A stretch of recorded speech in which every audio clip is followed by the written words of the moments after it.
This is the Lesbian Historic Motif Podcast, brought to you by Heather Rose Jones.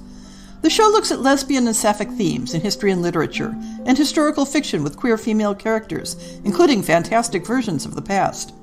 We present research, interviews, news of the field, book listings, and original historical fiction for your enjoyment. For even more historic research, check out our blog.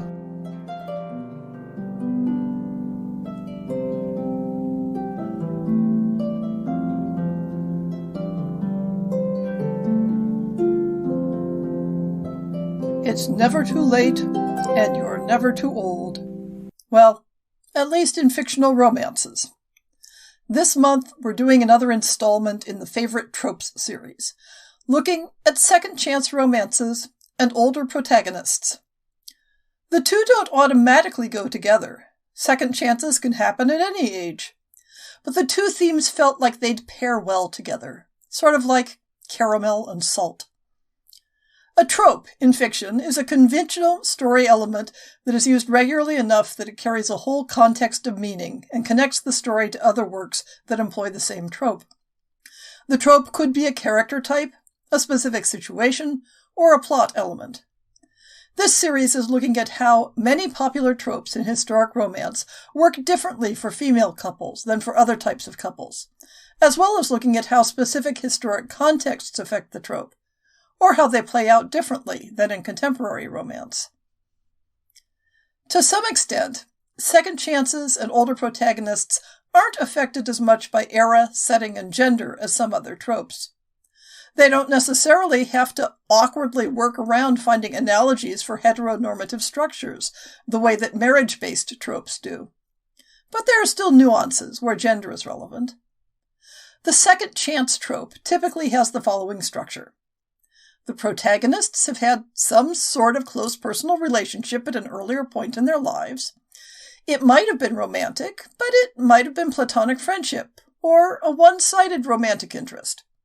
In any event, it did not, at that time, develop into an acknowledged mutual romantic relationship. Or if it did, something happened and the relationship was broken. Now the characters have been brought together again and a romantic spark develops that successfully produces a long-term romantic relationship. Within that general framework, there can be a lot of variation. Perhaps they were lovers, but something prevented them from establishing a permanent relationship, or broke up the one they had. Perhaps there was romantic interest on one or both sides, but circumstances either got in the way of expressing that interest, or got in the way of converting interest into a relationship. Generally, second chance isn't used as a label for something that fits better into friends to lovers, even if there is a hiatus in the friendship. So let's stick to situations in which at least one participant experienced romantic feelings the first time around. The trope of older protagonists exists mostly in contrast to the default expectation that romance is a young person's game. Numerically, the majority of romance novels focus on younger protagonists and the throes of first love. So the older protagonist isn't quite so much a trope as it is a demographic. Stories using this theme will include considerations of the past experience of the characters, or the reasons why they have no past experience of romance. Stories may be shaped by the different expectations that people have going into a relationship later in life, such as less expectation that the relationship will produce children, and perhaps the existence of adult children as secondary characters in the story. But these are considerations that exist regardless of the gender of the couple. So what additional factors come into play for female couples? I have to say that second chance romances are a really great fit for sapphic historicals. One of the regular themes in exploring how sapphic romances can play out in historic settings is the question of resisting social and economic pressures to buy into the standard heterosexual marriage plot. Those pressures were significant, even if they weren't as overwhelming as people sometimes believe them to be. When a woman has passed through the period of her life when those pressures are at their greatest, there can be more opportunity to explore and embrace other options, such as same-gender romance. The pressure to follow a normative life path can come in many forms. Perhaps the most insidious is simply not presenting same-gender romance as a possible option. Some cultures had established concepts for establishing a long-term, same-gender romantic partnership, but far from all of them. So young women who fell in love with each other may not have had a model for what such a relationship could look like. Or they may have been taught to view all same-gender feelings as platonic rather than romantic. It can take more life experience and time to develop emotionally before one is willing to challenge those attitudes, either in oneself or in society. There's great potential for missed chances if one or both of the characters is hesitant to express what they're feeling, either from general shyness or lack of confidence, or because they aren't sure how those feelings would be received or understood. Or, conversely, one character may express an interest in a permanent romantic relationship, but the other character doesn't understand because they have no framework for it.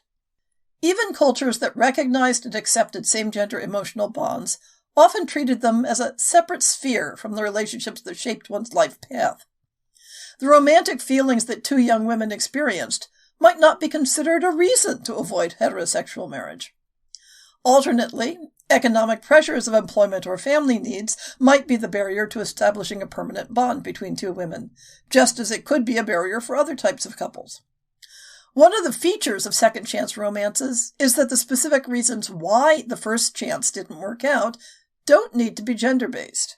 We can see examples of opportunities for second chance romance play out in the lives of both historic and fictional women, regardless of whether the specific pairs were romantically involved. In the 4th century Greek novel The Acts of Xanthippe and Polysena, there is something of a Perils of Pauline plot, in which Xanthippe's beloved young protege Polysena is abducted and goes through many adventures before being reunited with and brought back to life by her beloved. Although Xanthippe and Polysena are presented in the context of a Christian martyrdom story, the plot full of perils that separates a romantic couple is common in early Greek novels, such as the Babyloniaca, in which one woman gets tangled up in the main story due to her resemblance to the primary heroine, and is therefore abducted from her girlfriend Bernice, the Queen of Egypt, with whom she is eventually reunited. There's a 16th century example I found, I think 16th century, I'm having trouble finding the source article, that traced a pair of working-class single women in London who set up a business together, but then were separated when they fell on hard times and needed charitable assistance, and later were back in business together. Even when women are economically independent of marriage, there may still be forces that become barriers when there's no formal structure like marriage to bind their lives together. Migration to find work could split up a couple, or put a damper on a developing relationship. A rare first-person account from a 17th century Iranian widow describes how, during her travels after the death of her husband, she is reunited with the woman she established a sworn sisterhood with in their youth, but from whom she has been parted for unspecified reasons, though marriage may have been reason enough. The 18th century trial record of a cross-dressing woman details her relationship with another woman whose marriage, when passing as a man, was disrupted by a wide variety of factors: family objections, poverty, travel for employment, and personal conflicts. Theirs was not a particularly happy love story, but the dynamics of meeting, couplehood, separation, and reunion could be adapted for one. The biographies of romantic friends in the 18th and 19th centuries are full of stories of family circumstance where the couple desires to live together, but one, or both, is responsible to care for a parent or family member, and so the desired outcome is postponed. But often it was those very family duties that kept the women unmarried. One typical example is the life of Anna Seward, whose known romantic relationships were all with women, and who escaped marriage, but also perhaps was hindered in how she expressed her romantic feelings by being responsible for caring for her disabled father. One of her loves was Honora Sneyd, who joined their household when both were children. But Honora broke her heart by marrying. By the time Anna's father died, leaving her a comfortable income, Honora had also passed, leaving the possibility of an eventual second chance to the realm of fiction. Family duties were also the nominal hindrance to a romantic partnership between Anne Lister and Isabella Norcliffe, though by the time that was no longer an issue, Lister was no longer interested. The life of Anne Lister in the late 18th and early 19th century offers several models for second chance stories, although she didn't tend to let barriers to a dedicated relationship get in the way of an ongoing sexual relationship. Lister's long-term devotion to Marianne Belcombe was blocked by Marianne's decision to marry. They talked repeatedly about being able to live together someday if her husband died. That potential second chance never occurred, and Lister moved on. 19th century actress Charlotte Cushman had the right scenario for a second chance story with her first girlfriend, Rosalie Sully, who was left behind in New York when Cushman went to expand her theatrical career in England. But alas, Rosalie died before Cushman returned from her extended tour. Marriage could be a common reason for women who were devoted to each other to need to delay setting up as a couple. One late 19th century second chance biography is that of Rose Cleveland, sister of President Grover Cleveland, who developed a passionate relationship with the widowed Evangeline Simpson.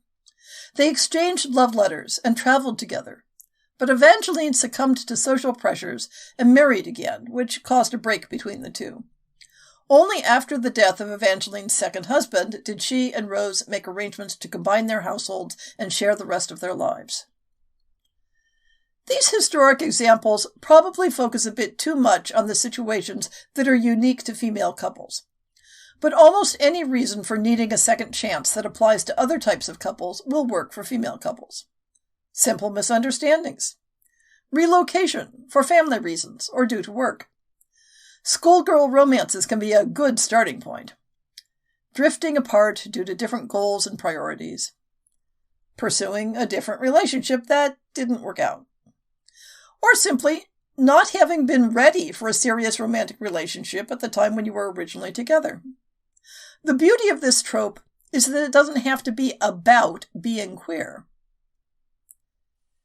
If you notice a pattern in some of the historic examples above, where the reunion, or potential reunion, between the women happens later in life when the responsibilities to parents, husbands, and/or children are left behind, then maybe you understand why I paired second chances with older protagonists for this episode. Many of the social barriers to women sharing their lives together fall away with age, whether it's a matter of no longer being responsible for other people, or no longer being subject to expectations regarding reproduction, or simply accumulating a sufficient supply of don't give a fuck. I've already discussed these factors in greater detail in the trope episodes about spinsters and widows, so I won't rehash them all now. Not all widows are older, and in the ages when becoming a spinster was a relevant concept, the age at which one was considered on the shelf could be anywhere between 20 to 30-ish, depending on the normative age of marriage. So a consideration of older protagonists isn't simply a question of being free of other expectations, but of other aspects that come with age. Non-married older women come in all economic flavors, each with its own considerations. As I discussed in the episode on widows, if you want to give your heroine substantial financial resources that she has control over, making her a widow is your best bet. But for those older women less comfortably situated, they will likely either be living with family, or will be looking for opportunities to stabilize their finances, perhaps by sharing living quarters with others, perhaps by leveraging any property they own by letting rooms, or, at last result, by taking on employment that includes room and board. All of these have considerations for potential romantic possibilities and arrangements. Keep in mind that in pre-modern times, literally living all by yourself was not practical, and generally went along with extreme poverty. Regardless of the details, your older protagonist may be thinking about security. Or she may be thinking about doing things she didn't have time and freedom for previously. Or she may be having religious concerns about the end of life. Does she have a large network of friends and relations built up over decades of adulthood? Or does she find herself alone and abandoned, looking for security? Has she already been everywhere and seen everything and is ready to settle into retirement? Or does she get a wild hair to go on pilgrimage or become a world traveler? What is her health situation like? Has life broken her down or made her a tough old bird? If your character has gone through menopause, do the hormonal changes affect her attitude toward the place of sex within a relationship? What experiences has she accumulated across her life that inform her attitude towards love and sex between women? Has her attitude changed from what it would have been when she was younger? This, too, can be part of the second chance dynamics. For that matter, has society changed during her lifetime in ways that affect her seizing a second chance? In many ways, the differences in romantic possibilities for older women are very different depending on the gender of the potential partner. In historic records, you often find women who are past childbearing age viewing male suitors as primarily looking for a housekeeper, nurse, or governess for their existing children. Outside of romance novels, the attractions of marriage for the older woman can be a bit thin on the ground. And when it comes down to it, is there anything quite as attractive as a woman who has seen it all, been there and done that, has no more fucks to give, and is ready to embrace her own desires fully? Build your older romance heroine around that. And just maybe, there's someone from her past waiting in the wings to be given a second chance.